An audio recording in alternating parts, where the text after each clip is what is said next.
What's up, everybody? Welcome to the latest edition of the Winner Circle presented by Naira and Naira Bets, the official online betting partner of the Belmont Stakes and Saratoga Racecourse. I'm Bram Weinstein. That is Dan Torgman. How was your weekend, Dan? What's up? It was good. It was good. I stayed pretty busy. Went to a nice Queens night market here, a little food from around the world. Did that Saturday night sandwich between two Mets games, Friday and Sunday. I did a little too much maybe, but wow. I mean, look, we're hungry, right? We're hungry for action. Anything. Yeah. So that's masking up at the Mets games or no? No mask for the Mets. Well, I always kind of have it around like my chin, and then if something like comes up to me and gets like really close to my face, I could always just put it back on. That's my approach at the moment. That's maybe the difference between me and you. Nobody gets up close to my face. People must not like my face very much. Yeah, I mean, it's not anything that I want. I would rather be in your shoes, but yeah. I'm an inviting person. I invite conversation from strangers and that sort of thing all the time. So it's one of those things. Well, I'm an introvert and scared. So later in the show, I've got some answers for people like me. John Sheinman, who wrote a novella called Bal Harbor Blues, is going to join us to preview a mystery that he wrote that's in and around the sport of horse racing. So we're psyched to talk to him about that. And I need something to read. I'm like binging every possible show. I'm like consistently running out of shows because all I do is sit in my backyard and watch television and stream things. So I need help. So we'll find it for you. All right, let's start with a little racing today. Big weekend once again. Number of Breeders' Cup contenders taking part in a number of major races over the weekend. Let's start West Coast. You want to do West Coast first? Because there was an interesting outcome up at Saratoga, but let's get to that last. Let me start with what happened at Del Mar and United, who was a monster and then has had a real up and down year, but was up again in the Eddie Reed. So check out the stretch call here. Smooth like straight gets the lead. Immediately going to be tackled by United on the outside. Award winner plugging away, and Vintage Print running a huge one in the red cap. Homeward bound, Smooth like straight the leader. United on the outside. United coming gamely now. Smooth like straight hanging on. United coming, get out late home. United up to win the Eddie Reed. Smooth like straight second. Count again running on third, and then Vintage Print. All right, so not much of a surprise there, Dan. I mean, he was a big favorite there, even money favorite, should have been in that field. But considering since the Breeders' Cup, which is only like third race or so since last fall, won, had an odd fourth place finish, comes back and wins again. So I guess United's got his stride back. Yeah, look, I mean, United's a year older. I mean, these horses do lose a step. I mean, and so I'm not expecting, like last year, United went off as the heavy favorite in the Eddie Reed. And won it, with relative ease.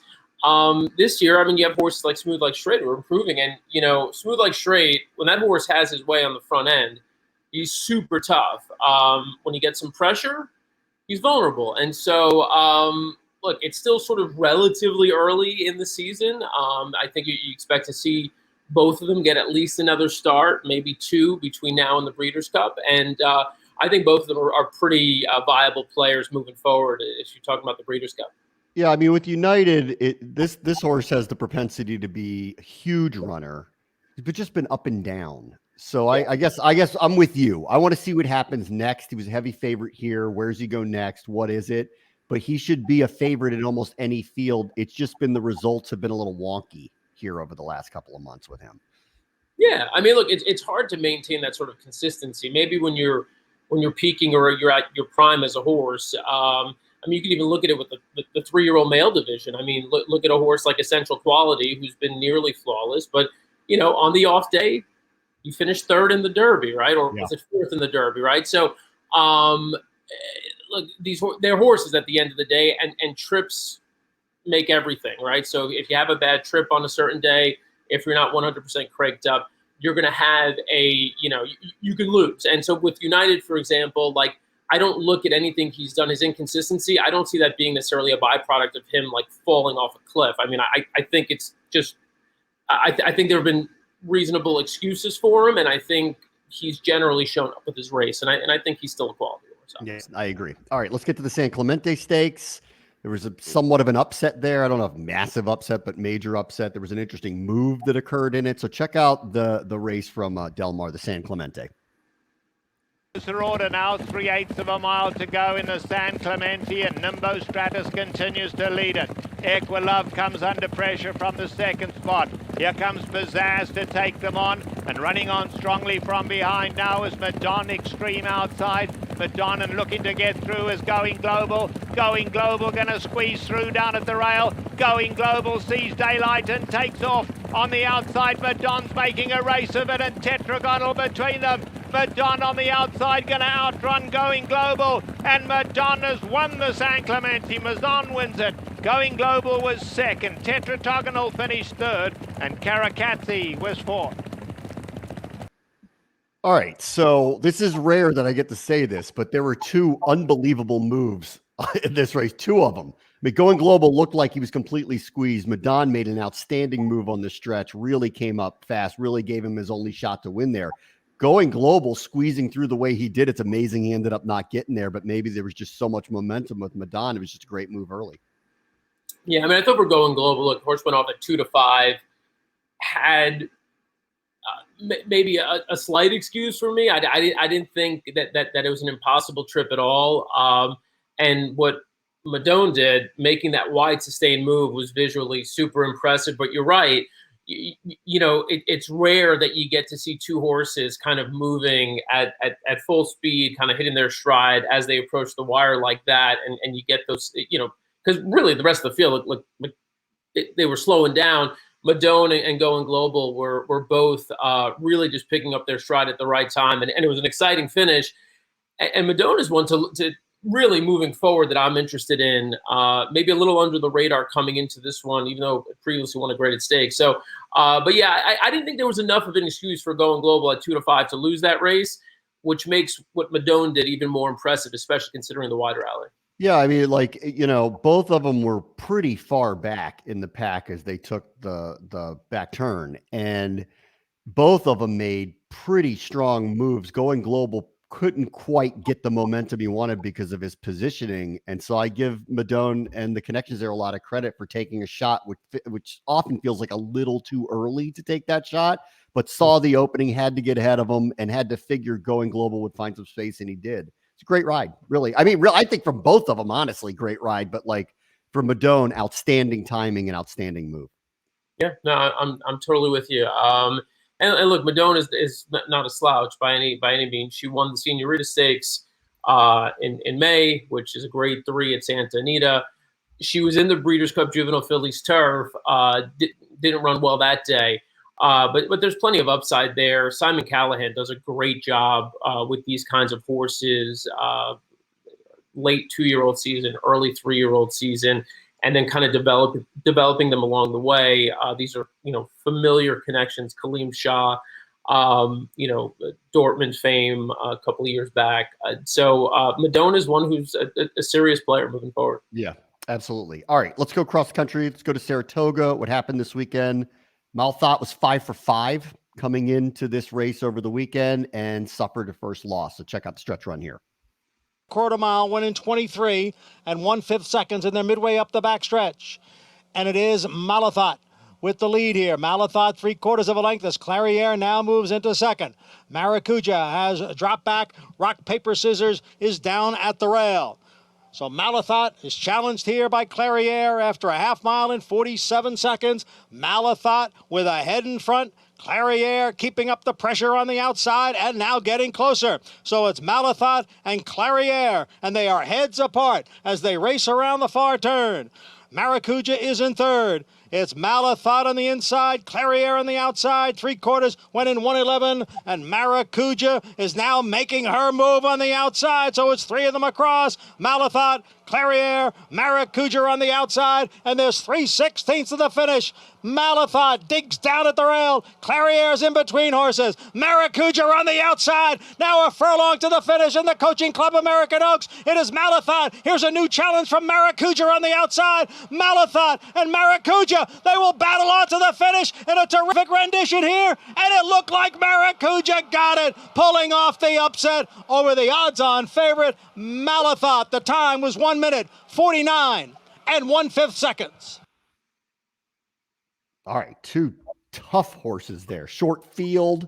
I'm surprised by the result. thought, once we had a 4-horse field, that it's a done deal. Malthaat wins relatively easily.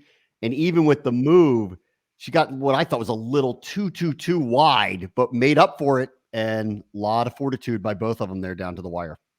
Yeah, this was such an intriguing race from so many perspectives. First of all, it goes to show you that no one knows anything, right? It's her Malthaat undefeated. Oh, they can't touch her. This and that.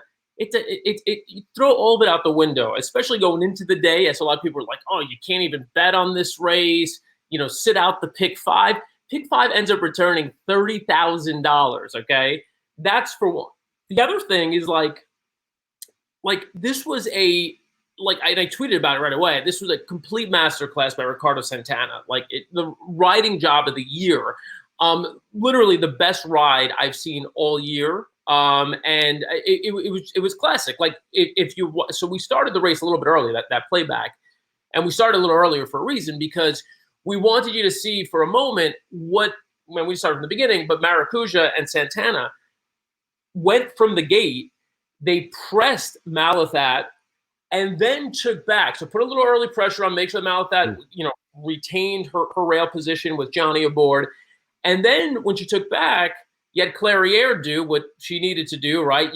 She's not going to let Malthaat sneak away. So she puts on the press. And what does Santana do? He takes back at that point, and he bides his time, lets Clairiere use up, herself and Malthaat, and then does the only thing that she could have done to win, which is take back and then make that wide rally.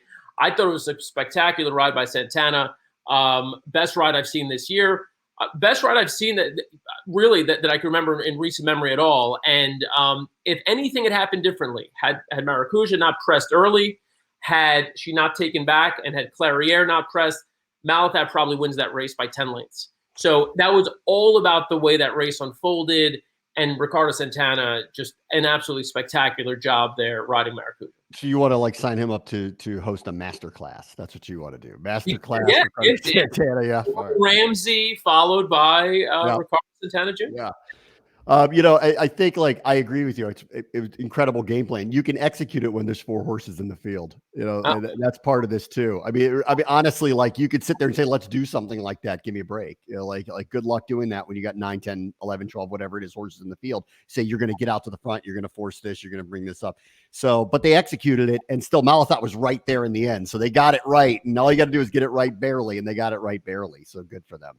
Yeah, they're not beating Malthaat again this year, by the way. She wins out. She will not be. I agree with you. See, this is what I like. I like the idea of when it comes down here, the number's going to be a little prettier on my side of it when I head up to the window. So I agree with you. These moments always portend to better results at a later date for me. I agree. Yeah, I take 4 to 5 right now on her to win the distaff. She's not losing again this year. Yep. All right. Bet your favorite tracks online with Naira Bets, available nationwide in 30 states. Naira Bets offers best-in-class HD live video and replays, online contests to compete with other Naira Bets players, exclusive promotions that give back more, expert picks, and analysis as well. With an easy-to-use, free-to-download app, betting horse racing online has never been easier and safer. So sign up for Naira Bets now to earn a $200 sign-up bonus with promo code ABR200.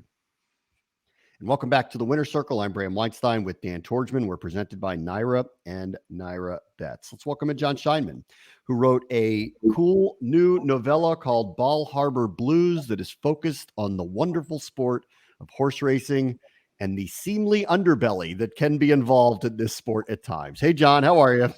Well, I was great. I was so excited that you guys had me on the show. I'm like, Bram and Dan, having me on. This is fantastic. And what do you open with? United, who I lost a fortune with in the breeder stuff. I'm like, I've been set up. These guys just want to hammer me. No, I'm doing well. It's good to be on. John, tell me about the book. What's it about? The book is about, it takes place in 1991, and it's about a guy he's in his mid-50s, and you guys know what the numbers game is, the numbers racket? The numbers.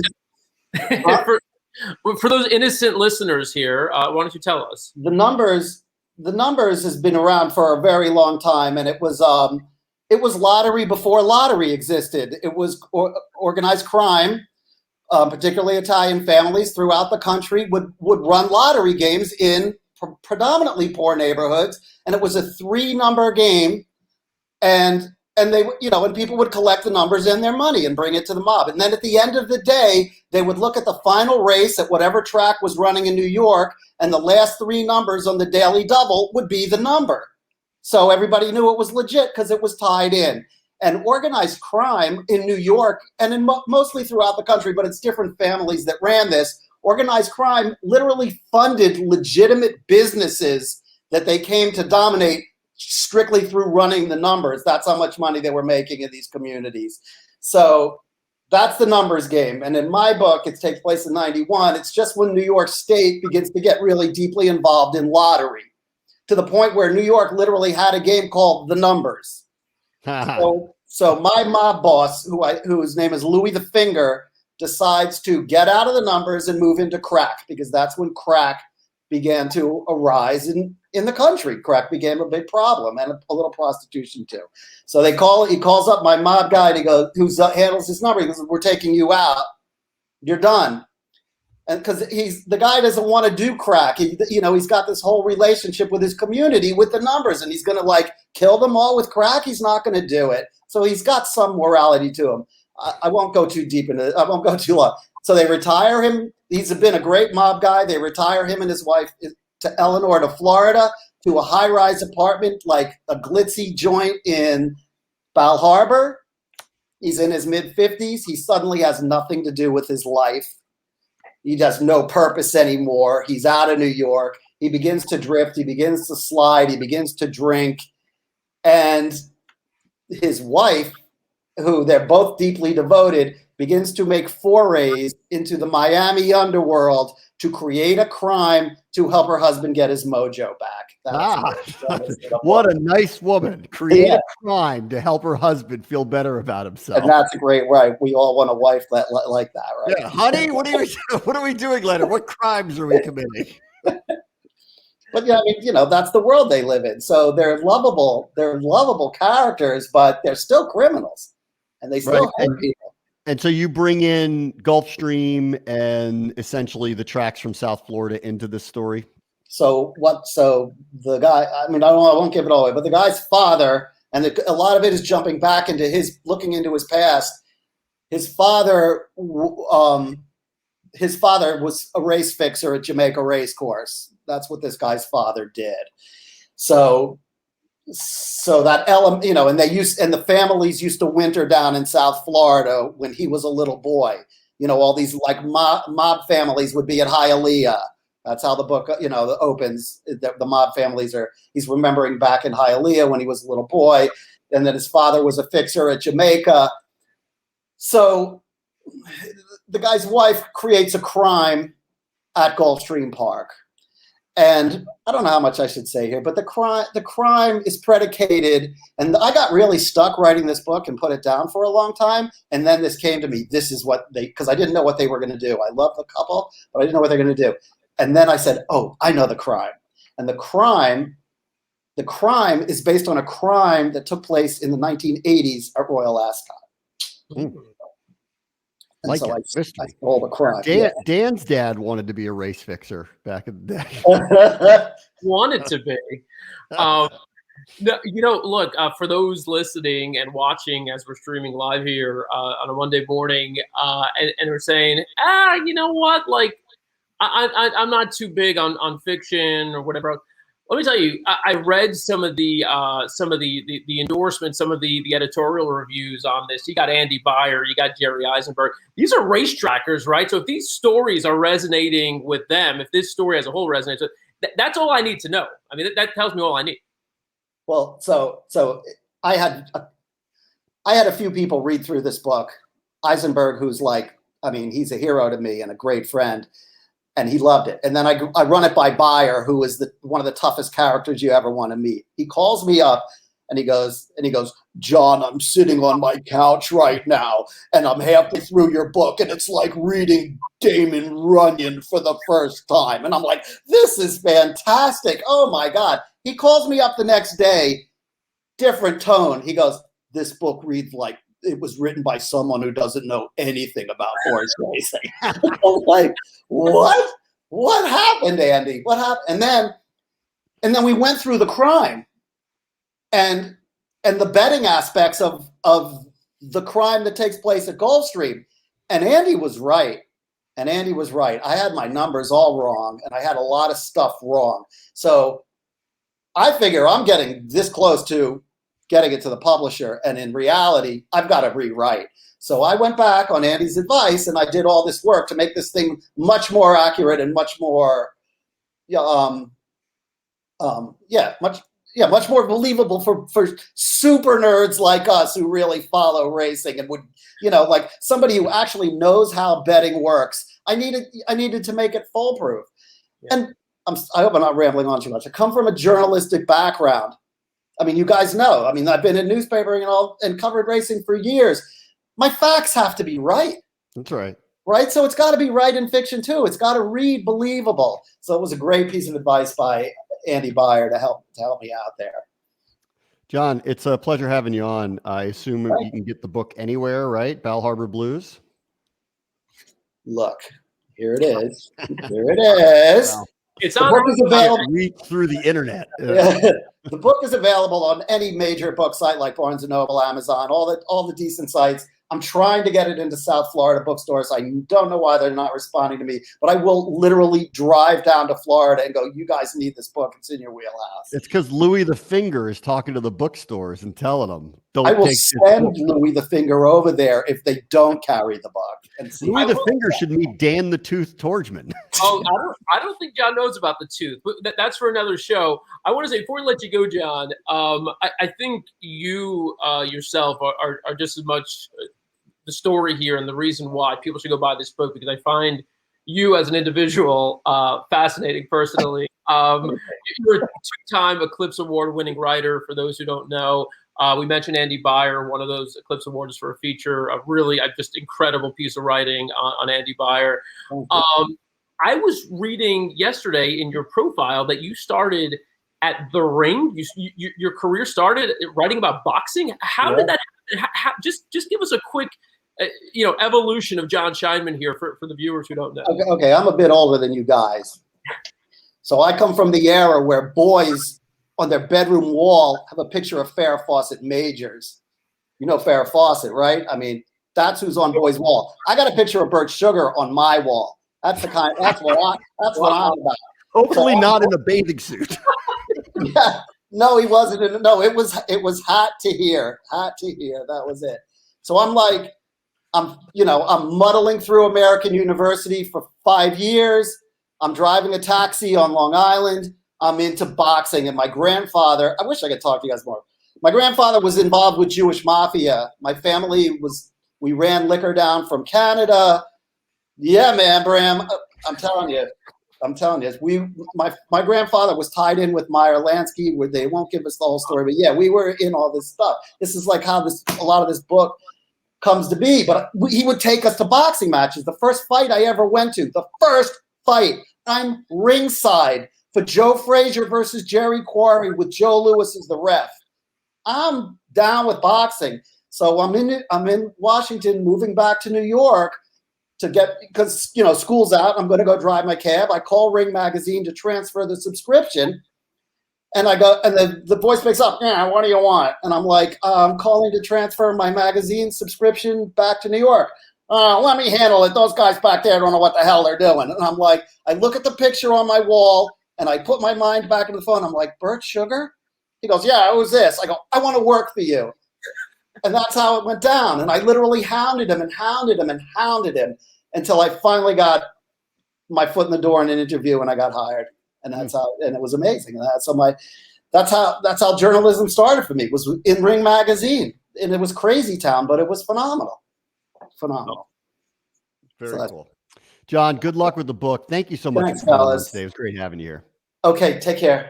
All right. We're going to get back to a little more innocent time in a moment. But first, please watch this.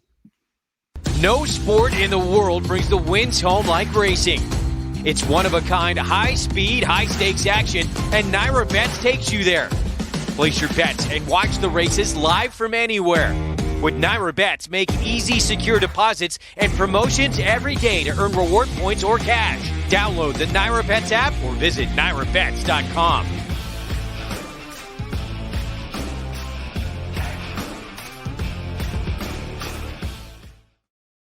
Welcome back to the Winner's Circle, presented by Naira and Naira Bets. I'm Bram Weinstein with Dan Torgman. All right, so we got to go down the mafioso route of horse racing of the past. Let's go to the innocent times. I saw this tweet pop up because everybody was retweeting it and going on and on about it. But you want to show this, Dan, from what was hitting all the social media feeds? There was a really cool picture of a young kid who was out at the track, and it kind of got everybody getting teary-eyed about their first time around to the tracks. This is bonus coverage. We tweeted out, America's Best Racing tweeted out photos of this kid. I mean, literally somebody tweeted, the only thing he's missing is a cigar and like a cocktail in his hand.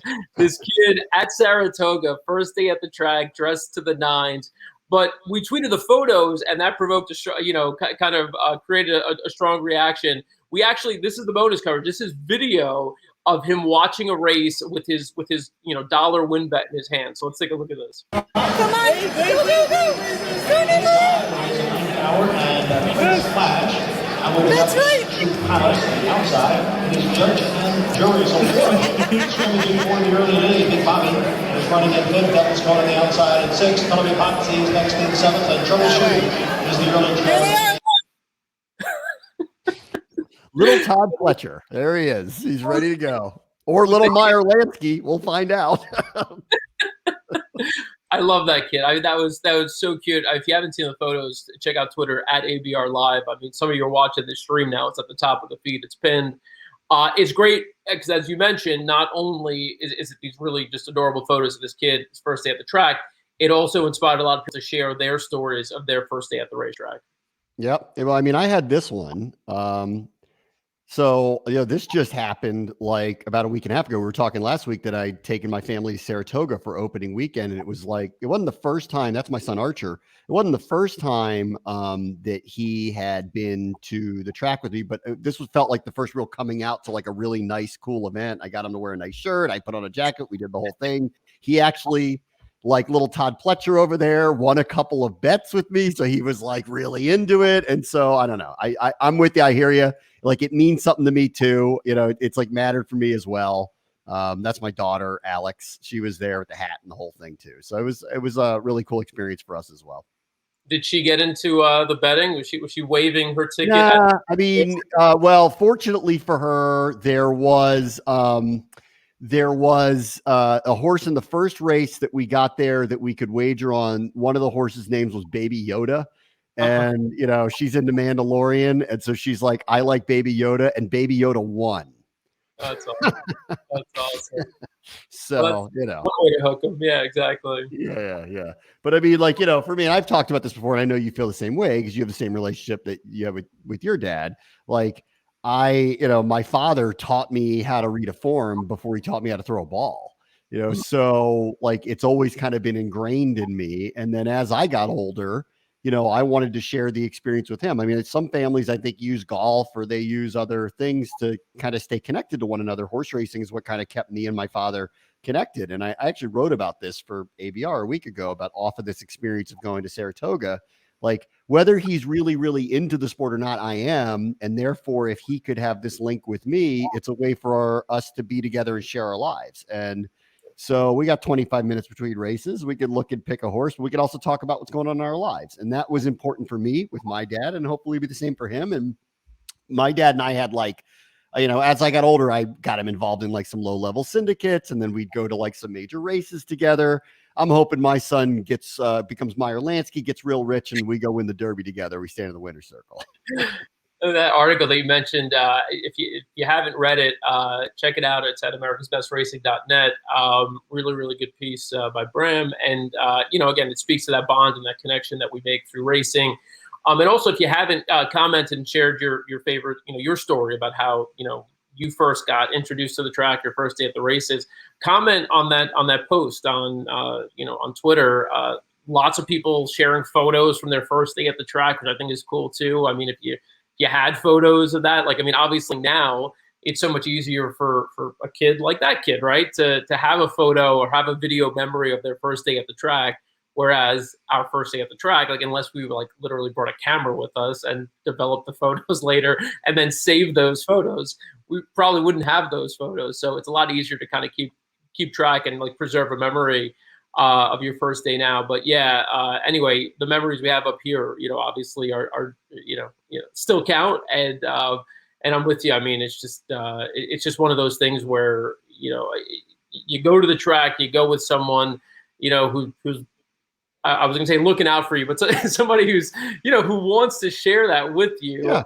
And all you got to have is an experience like that one moment where you're holding your dollar win ticket on a horse that wins, or you have a horse that has a name that means something to you, and that's it. You're in, These were just the times for me and my dad as I got older where we had a shared experience and I told him about my life. I mean, that's really what horse racing became for us. And then of course we try to win and be involved with it, but it was just a shared experience. And I think there's a lot of things, there's a lot of hobbies and a lot of things you could be involved in to do that, but that's what it did for me.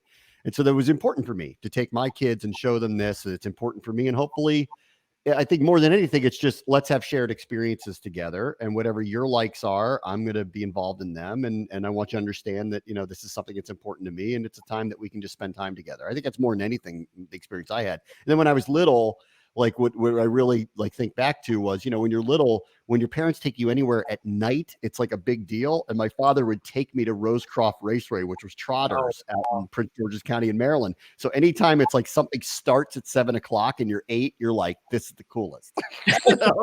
Anything that starts then, that's the coolest thing ever. Yeah, it's so true. I mean, going out at night, you just feel like you're one of the adults. So yeah. Awesome, man. Very cool. Yeah, that's cool. All right. Next week, Dan, I'm going to want some NFL picks from you. Training camp is opening this week. I'm off to Richmond with the Washington football team for a few days. So we got training camp opening up. And so it's time to get some football thoughts going as well. Well, wait, before we go, the next time people will see us will be after the trade deadline. And, I'm obviously very plugged into that as a Mets fan. And, I love to suffer and all the rest of it. So the trade deadline. Scherzer? Is that what you're looking at? You want Scherzer? Yeah, I'm going, bro. What do you think? Not going to you, but, maybe somebody else. Not to the Mets. Maybe to the team and maybe to that other team in your town, but not to the Mets. Yeah. Oh, that would be sick. Yeah. I mean, look. I keep hearing Mets are going to go after Chris Bryant. I mean, do we need Chris Bryant? I don't know. You have a new owner with a lot of money and real itchy to try to win, and so he's going to do some dumb stuff. Basically, I'd be good, like literally trade the farm for Scherzer, do whatever you have to do to get Kimbrel. You pick up a starter like Scherzer, you pick up or Berrios on the Twins, and you pick up Kimbrel. I mean, now you can actually win a championship. Don't waste prospects on Chris Bryant. You're asking us to help you, the division rival, win a championship. I think you're asking a bit much. And when you say sell the farm, I mean the whole farm, if you really want us to go that far. So that in 2 years, you regret this so badly. Yeah. Right. So you can have Edwin Diaz if you want. Can we? Thank you.